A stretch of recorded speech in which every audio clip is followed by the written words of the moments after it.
Buenos días, buen mediodía. Estamos para iniciar la última actividad de este año. Ya estamos anunciando la próxima para el año que viene, pero hoy estamos cerrando esta con la número 19 de Ecoclínicas sobre COVID prolongado en América Latina, en América del Sur, perdón. Aunque han participado de las Américas en general. Es una actividad conjunta que estamos haciendo con con la Fundación Fiocruz de Brasil, Río de Janeiro, y nosotros, Eco Uruguay, Montevideo de UDELAR, Facultad de Medicina. Hoy estamos participando los coordinadores que figuran ahí, el profesor Henry Cohen, el profesor Álvaro Danza, la profesora Mariana Guirado está en viaje en este momento de una actividad justamente del proyecto ECO en Centroamérica. Bueno, estoy participando también en calidad de coordinador. Mi nombre es Fernando Tomasina y estamos aguardando el ingreso también de la coordinadora, doctora María Pía Disnés Ribeiro de Fiocruz.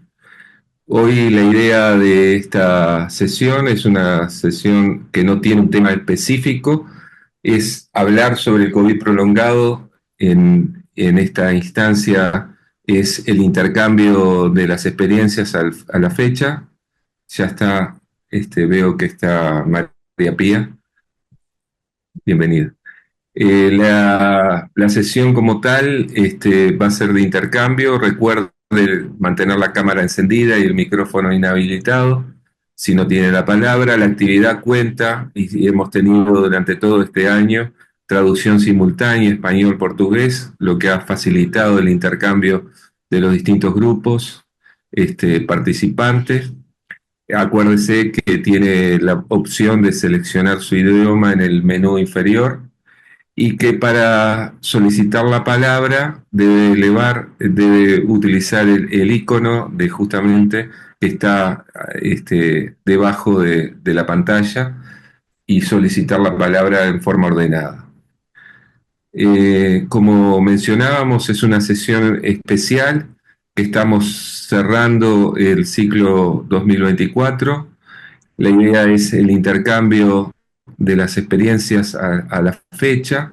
Hemos tenido 19 sesiones con múltiples participantes, expertos. En ellas se trató el tema del long COVID con la complejidad que tiene el mismo. El COVID prolongado tiene una complejidad que resulta ser este, de abordaje necesariamente interdisciplinario. Los impactos en la salud de las personas con COVID prolongado es múltiple y es con múltiple sintomatología, expresiones sintomáticas que repercuten en la salud y en el bienestar de las personas y han tenido también, obviamente, repercusiones en la comunidad y en la vida social de los distintos países y comunidades. Es por eso que a lo largo del año se estuvo desde la coordinación un especial interés de buscar las distintas miradas de los distintos especialistas sobre los distintos impactos que dan sobre los pacientes y como mencionábamos, obligan a tener una revisión permanente. Es algo que está en construcción. Creo que de las 19 sesiones todos hemos aprendido de alguna manera en las anteriores, que es un tema que está en revisión a nivel mundial, que está en búsqueda permanente, que surge nueva literatura científica sobre el tema y que nos obliga a estar en formación permanente. Yo le daría la palabra ahora a uno de los coordinadores, a Álvaro Danza, como para que continúe las reflexiones en este sentido. Hola, ¿qué tal? ¿Cómo están? Bueno, la verdad que sí, ha sido una experiencia muy importante de estas teleclínicas que hemos hecho, estas 31 teleclínicas que hemos hecho de Long COVID. Eh, Me enganché unos minutitos tarde por razones asistenciales acá en el hospital donde yo trabajo. No obstante, sin embargo, escuché lo que dijo Fernando y además ya lo habíamos conversado. Fernando Tomasina, uno de los directores del programa ECO Uruguay, en relación al impacto que la pandemia y el síndrome post-COVID tuvo en el trabajo. Sobre el tema, los temas que analizamos, me gustaría destacar tres o cuatro aspectos significativos. Por un lado, lo que fuimos viendo a lo largo de estas teleclínicas es que la pandemia por COVID, bueno, ustedes saben que hubo 770 millones de casos y 7 millones de fallecidos, ¿no?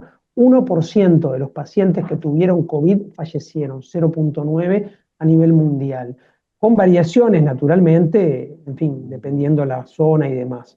O sea que fue una pandemia compleja.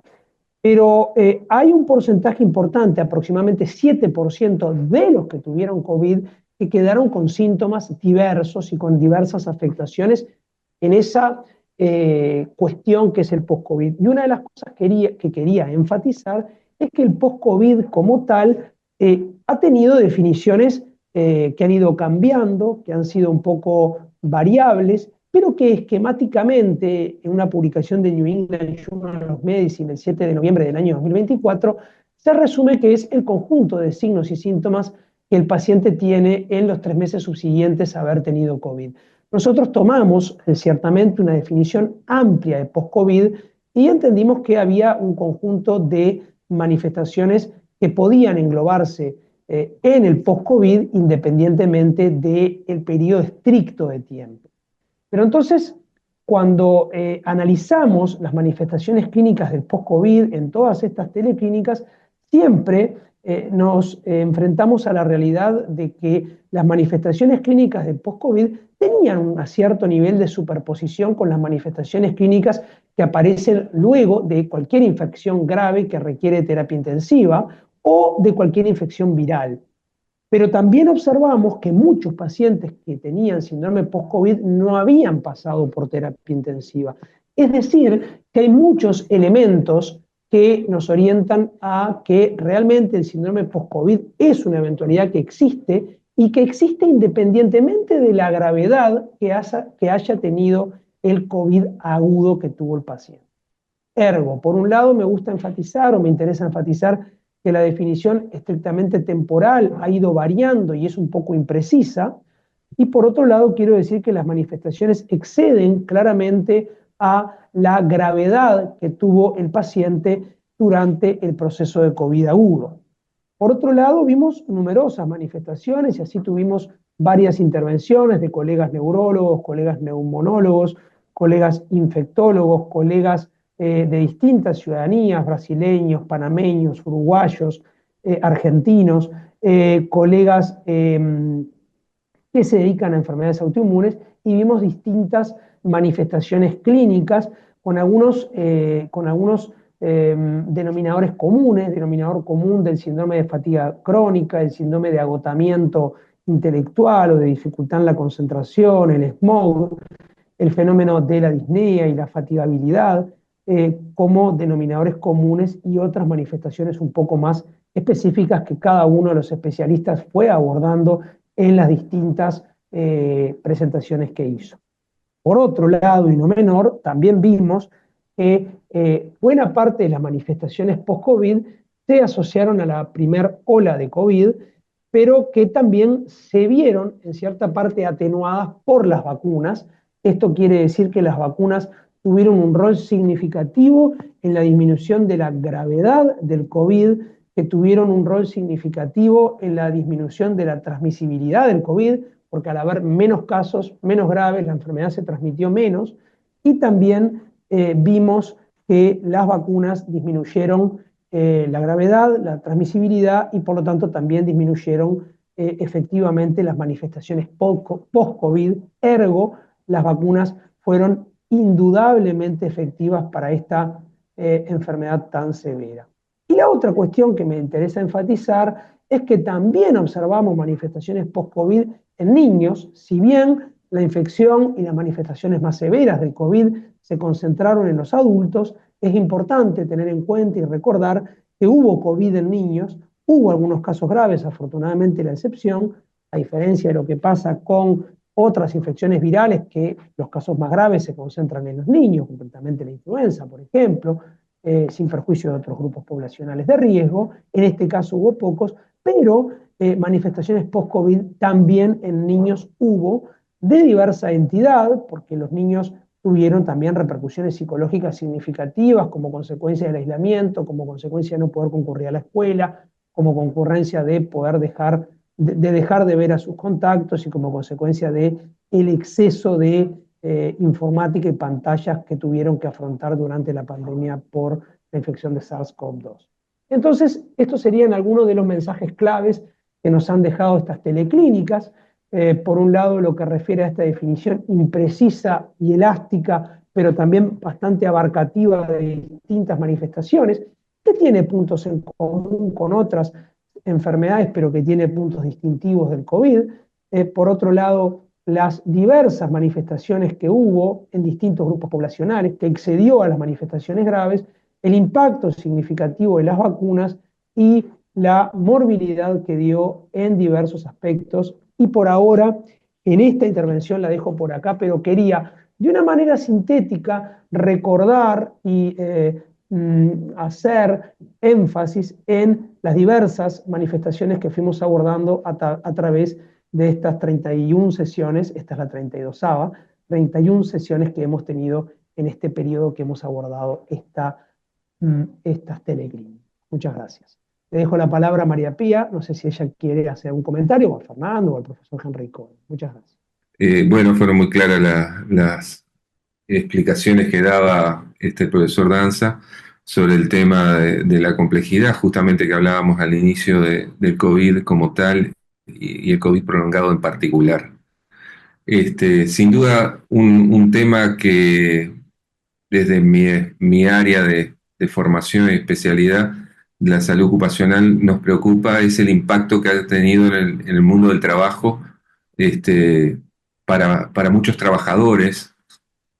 Tanto es así que hemos manejado el concepto de incapacidad temporal generada básicamente por la dificultad para la capacidad para el trabajo aeróbico, motivado por la fatiga crónica, que es muy importante, rebelde, difícil de manejar, las repercusiones a nivel de la función respiratoria y cardiovascular que limitan la capacidad de trabajo aeróbico de los trabajadores y que temporalmente, y decimos temporalmente porque en parte es lo que decía el profesor Danza, Álvaro, en el sentido de que estamos en estudio, estamos viendo sobre la marcha esta situación, si es una situación que va a tener reversibilidad o no, cuál es el pronóstico como tal, pero que actualmente genera, digamos, en el área del mundo del trabajo, simplemente por la limitación del trabajo fisiológico aeróbico, para muchas de las tareas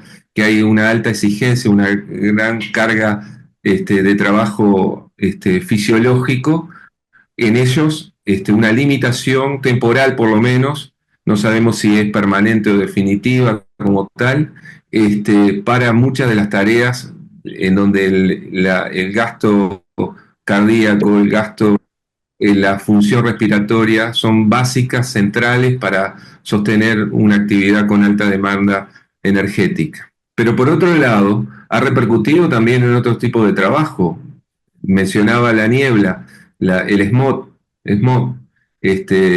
a nivel encefálico, con una situación no muy clara de repercusión en lo cognitivo, en las capacidades cognitivas.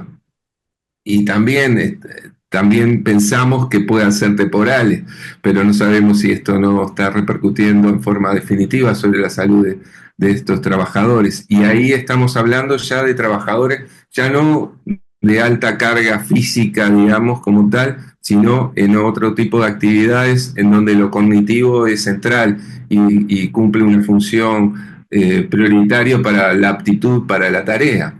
Entonces, estamos frente a una situación compleja con repercusiones sociales, económicas, y que requieren además de un diagnóstico que tiene dificultades para el mismo. Hemos visto las dificultades por lo polisintomático, por lo muy en específico y las dificultades hasta el momento todavía de exámenes paraclínicos que nos permitan avanzar en el diagnóstico del mismo. Entonces, esto es parte de la razón por la cual hemos estado trabajando en estos 2 años en el COVID prolongado, porque entendemos que tiene obviamente necesidad de que los equipos de salud, los distintos equipos de salud trabajen sobre este tema desde esta lógica interdisciplinaria. No sé si María Pía logró arreglar el audio, le daríamos la palabra. Gracias, gracias a todos por participar. Voy a hablar en portugués ahora para los brasileños y tenemos traducción simultánea para los que no son de portugués. Eu não quero ficar me repetir muito, mas No muito do quiero que eu ia falar repetir lo que João ya já se dijo, falou pero mucho de sobre a lo que yo iba a divulgação decir, bueno, ya fue sobre mencionado por epidemias Fernando, por Álvaro. Quisiera agradecer mais nuevamente uma vez nesse por projeto participar una ECO, vez más en el grupo de Proyecto ECO, con ese equipo maravilloso, esos compañeros con los cuales nos vimos muy poco personalmente. Bueno, Henry y Elisa sí, pero siempre tratamos de encontrarnos de 2 en 2 semanas virtualmente y trabajando sobre el COVID prolongado. En cuanto al COVID prolongado, la palabra que mejor definió lo que venimos pasando con esa enfermedad es justamente la invisibilidad. Yo participé con un investigador y especialista en Brasil y en una reunión hablamos sobre la invisibilidad de la enfermedad, de una enfermedad que tiene un gran impacto a nivel laboral, en la calidad de vida de la población. Y la gente no conoce, no sabe que existe. Tanto los pacientes como profesionales de salud no conocen la importancia de esta enfermedad y de la existencia de la misma. Por eso es tan importante que tengamos esas teleclínicas de 2 en 2 semanas. Como ya Álvaro también mencionó, tenemos que pensar en las comorbilidades, el tema de la vacunación, evitar internación. También los pacientes que no están internados a nivel ambulatorial también desarrollan síntomas post-COVID. Por ser mujeres, vimos números más grandes en mujeres, también en publicaciones internacionales. Y lamentablemente no fue posible traer los datos finales, ni siquiera parciales de esa corte que estamos haciendo acá en Río, pero bueno, más o menos coinciden con los estudios que se hacen en el mundo. Creo que levantamos varios puntos importantes a lo largo del año con la participación de muchos colegas especialistas en distintas áreas, distintas disciplinas médicas, áreas de salud, terapeutas, varios profesionales de distintos países de la región latinoamericana. En cuanto a la invisibilidad, me gustaría traer un punto que es importante. Siempre nos chocamos con la dificultad del diagnóstico, las herramientas diagnósticas, laboratorio de imagen, pero terminamos viendo una condición similar en los criterios de diagnóstico de las que vemos en las enfermedades psiquiátricas. Vamos a llegar a conclusiones en base a las quejas de los pacientes, a lo que nos informan los pacientes, qué es lo que ocurrió después del cuadro de COVID, descubriendo nuevas enfermedades. Entonces tenemos muchas informaciones que indican déficit atencional, olvido, muchos temas cognitivos que dejan muy clara el antes del COVID y después del COVID. A lo largo de algunos meses, que se mantienen a lo largo de algunos meses, bueno, a veces eran 3 meses, tenían diagnósticos diferentes de la OMS, por ejemplo, si comparados con los síntomas post-COVID o COVID prolongado.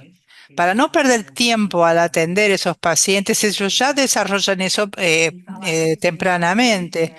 Y también ya existe un código internacional de enfermedades, el CID-10, que ya, bueno, donde documentamos las enfermedades, tenemos, bueno, medidas impuestas de alejamiento en el trabajo. Bueno, todo eso también tiene que ver, o sea, también se impuso en la COVID, o sea, durante la COVID. Nosotros vemos que hay dificultades en tratar algo que es nuevo, pero bueno, aprendimos mucho con el COVID prolongado, sabemos que es algo que existe y que hay una frustración muy grande del profesional de salud de lidiar con una enfermedad nueva sin herramientas para combatirla. Pero nos vamos adaptando porque, bueno, no hay otra forma de hacer un diagnóstico que no sea temporal y en base también a las informaciones y los síntomas de los pacientes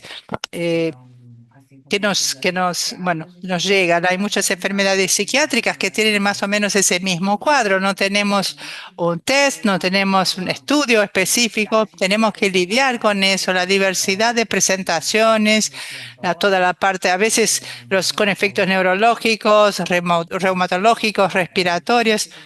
Entonces es muy difícil. Nosotros nos gusta tener todo muy clarito en medicina, pero vamos a tener que adaptarnos y tratar de lidiar con eso de la mejor manera posible. Pero hay mucha gente con síntomas no diagnosticados como tales. Y Álvaro también mencionó la cantidad de personas que ya tuvieron COVID, algunos fallecieron, otros sobrevivieron. Y bueno, todas las que desarrollaron las quejas de COVID prolongado, tenemos en nuestra corte casi un 30% de personas que desarrollaron esos síntomas post-COVID.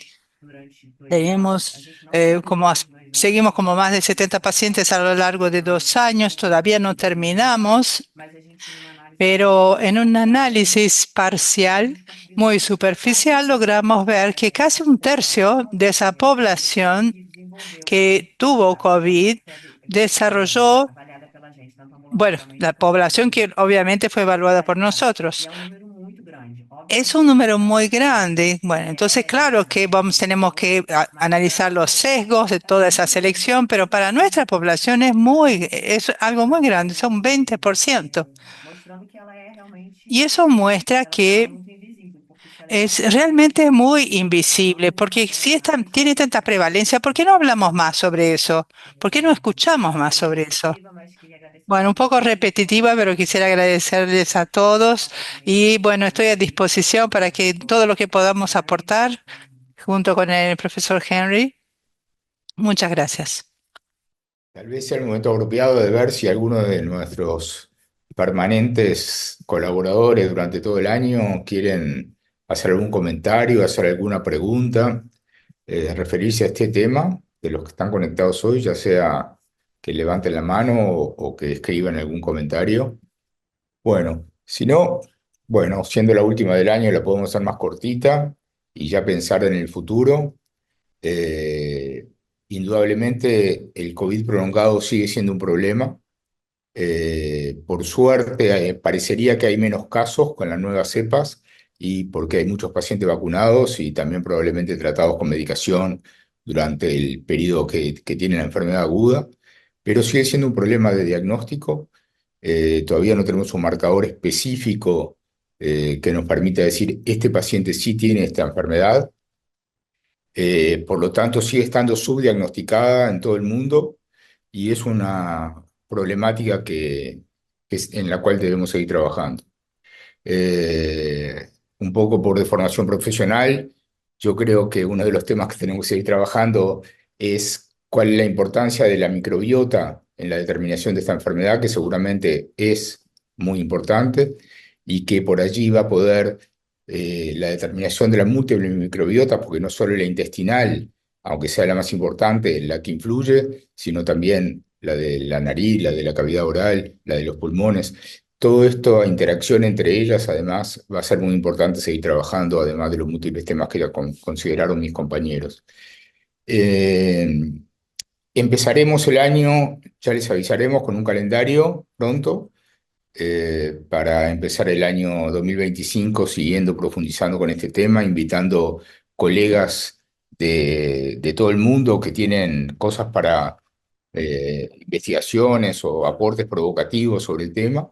Y bueno, y esperamos que sea tan exitoso como lo fue este año. Eh, Me gustaría agradecer muchísimo, en primer lugar, a Fiocruz y a María Pía, porque han sido unos socios extraordinarios en esto para la Universidad de la República, a mis colegas de ECO Uruguay, que siempre hacen todo muy bien, todo perfecto, siempre en hora, siempre tratando de resolver todos los problemas apenas surgen o hacer la prevención de ellos. Y sobre todo a la gran cantidad de personas de todo el continente que cada 15 días están pendientes de esta actividad de COVID prolongado, conectándose, planteando preguntas, planteando iniciativas interesantes y haciendo aportes de los cuales todos aprendemos. Así que por el momento también quiero agradecerles a las amigas que hacen la traducción de español-portugués y portugués-español. Y bueno, y creo que por ahí me voy quedando. Álvaro Danza levantó la mano. Adelante, Álvaro. Gracias, Henry, por esos comentarios, profesor Cohen, profesor Tomasina, Fernando, María Pía. Yo también quiero agradecer, ya que estamos llegando al final, a ECO Uruguay y a ECO en general por habernos invitado, particularmente a Mariana y a mí. Nosotros tratamos en Uruguay de hacer un enfoque, por lo menos multidisciplinario realmente, Mariana como infectóloga y en mi caso como internista, y tratando de tomar todos los aspectos. Así que le quiero agradecer que nos hayan dado esta oportunidad realmente de participar y trabajar con ustedes, al mismo tiempo que realmente felicitar a ECO, que en este proceso extraordinario de democratización del conocimiento realmente hace un aporte muy, pero muy valioso, llegando a distintos centros, a distintos países. Hemos tenido 20, 30, 40 centros conectados simultáneamente con distintos participantes a lo largo de todas las teleclínicas, naturalmente. También agradecer al equipo de ECO Uruguay, que como muy bien dijo Henry, siempre nos está dando una mano, nos controla de cerca Elisa y siempre nos da una mano en todo, Elisa, Carlos, Verónica, las traductoras.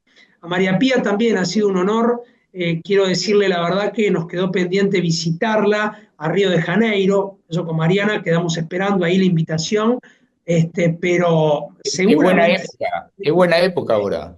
Não seja por isso, justamente, como viene el Pueden verano, Por favor, venir. vengan. Están invitados claro, como viene el ahora. verano, pensamos que se va a concretar en Ahora. esta época del año para visitar Río, que es una... No, y además muchos colegas de Fiocruz que han colaborado.